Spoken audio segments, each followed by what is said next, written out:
This is your daily dose of complete health with your local chiropractor, Patrick Hogg. Good morning, guys. I just wanted to talk about healthy decisions are not always the easiest ones. Healthy decisions are not always the easiest. It's super easy to make decisions that are not necessarily the ones that are the most beneficial for us. It's easier to say yes to a friend and end up going to the pub than it is to say that social shame. It's much easier to go and sit at home on a Friday evening watching a movie rather than going to the gym. We're still back. We're still here. It's much easier to make decisions that are sometimes not necessarily the most beneficial. It's easy to smoke, it's easy to drink, it's easy to eat fast foods, it's easy to not go to the gym because it requires effort. Requires effort to do things that are typically the best for ourselves. Whether that's choosing a job that we love or working towards a job that we really want to do.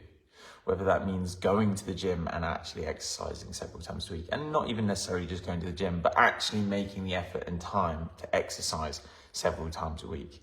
Whether that's making sure that we're preparing food properly so that we're not eating foods that are full of additives and sweeteners.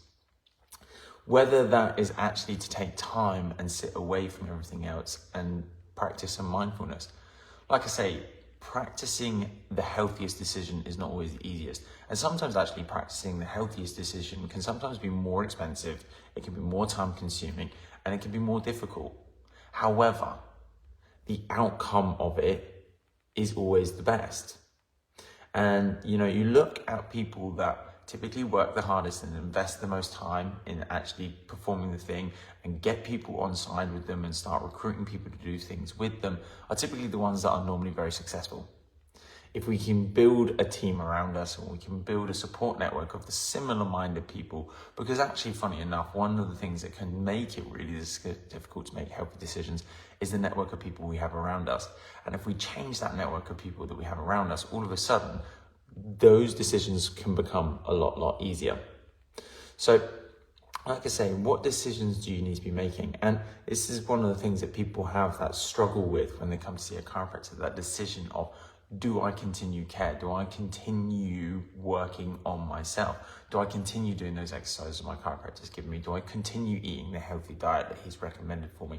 Do I continue just having less regular maintenance care because I feel good? Now, ironically, all the things that we do that get us to feeling good are the things that will keep us good.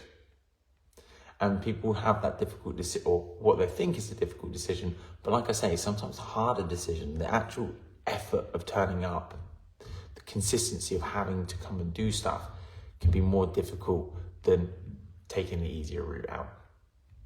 Patrick of Complete Health, this is your daily dose, and we'll speak to you again very, very soon. Thank you.